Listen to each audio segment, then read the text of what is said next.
Bismillahirrahmanirrahim. Today we will learn about plant cell and their function. Plant cell आपका कैसा होता है और उसके फंक्शन क्या होते हैं। सबसे पहले तो आप यहाँ देखें कि ये जो आपको वाइट कलर का जो फ्लड नज़र आ रहा है प्लांट सेल में, वो कहलाता है साइटोप्लाज्म और इसका न्यूक्लियस यहाँ पर होता है, ठीक है। और सेल मेम्ब्रेन इसकी थोड़ी हार्ड होती है एज़ कम्पेयर टू आपके एनिमल सेल के। सेलुलोज सेल वॉल होती है, एक अंदर वॉल होती है, एक बाहर होती है। देखिए दो लेयर्स आपको नज़र आ रही होंगी, एक अंदर की तरफ होती है, मेम्ब्रेन अंदर होती है, और वॉल जो होती है वो बाहर होती है, ठीक है। ये सेलुलोज होती है। एक होता है माइटोकॉन्ड्रिया। माइटोकॉन्ड्रिया क्या चीज़ है? जैसे हमारे अंदर आरएनए और डीएनए होते हैं ना, इसी तरह इसमें माइटोकॉन्ड्रिया होता है, ठीक है। फिर होता है परमानेंट वैक्यूल। इसका वैक्यूल बहुत बड़ा होता है और हमारा जो वैक्यूल होता है वो छोटा होता है। हमारे एनिमल सेल का और इंसान के सेल का वैक्यूल छोटा होता है। फिर क्लोरोप्लास्ट, इसके अंदर जितना भी ग्रीन पिगमेंट होता है जिसकी वजह से इसका कलर ग्रीन होता है उसको कहा जाता है क्लोरोप्लास्ट, और वो क्लोरोप्लास्ट सेल की सूरत में होते हैं, ठीक है। अब हम पढ़ते हैं साइटोप्लाज्म है क्या। ये जेली की तरह होता है।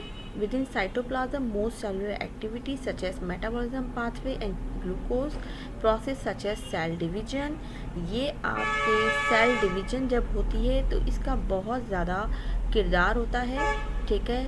और सेल डिवीजन में ये हर जगह सेल डिवीजन करने में ये पाया जाता है और सेल डिवीजन करने में ये मदद भी देता है, ठीक है। ये एक जेली सा होता है आपके पूरे सेल के अंदर, ठीक है। दूसरा है आपका न्यूक्लियस। न्यूक्लियस क्या करता है? स्टोर करता है आपके सेल में हेरिडिटी मटेरियल, यानी कि वो मटेरियल आपका स्टोर करता है जो आपकी नस्ल दर नस्ल चलता है। जैसे आपका रोज़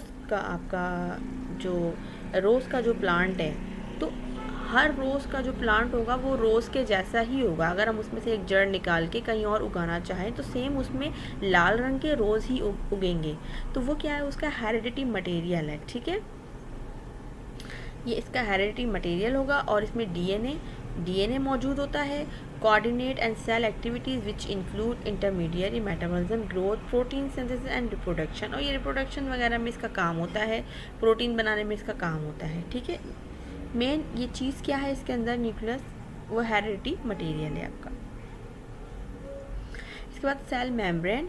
इसका बेसिक फंक्शन क्या होता है? आपके सेल को प्रोटेक्ट करना होता है, अंदरूनी हिस्सों को प्रोटेक्ट, जो अंदर का जेली लाइक मटेरियल है ना, इसको सारा ये प्रोटेक्ट करके रखती है, ठीक है। इसका मेन फंक्शन ये है। उसके बाद आपकी सेल वॉल है। ये आपकी आउटर लेयर सेल वॉल होती है जो आपकी सेल मेम्ब्रेन के बाहर होती है, ठीक है। इसका काम भी आपको आपके सेल को प्रोटेक्ट करना होता है। माइटोकॉन्ड्रिया की इसका मेन टास्क क्या होता है? मैंने आपको बताया था ये आरएनए, हमारा जैसे आरएनए और डीएनए होता है ना, उसकी तरह का ये होता है।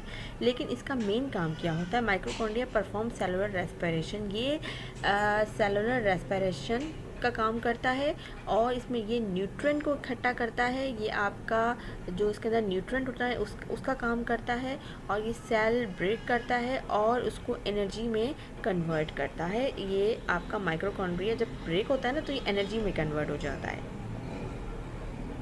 उसके बाद है आपका mature plant cell. Permanent vacuole आपका एक मैच्योर प्लांट सेल होता है, ठीक है। ये बहुत ज़्यादा मेन इम्पॉर्टेंट पार्ट होता है, ठीक है। ये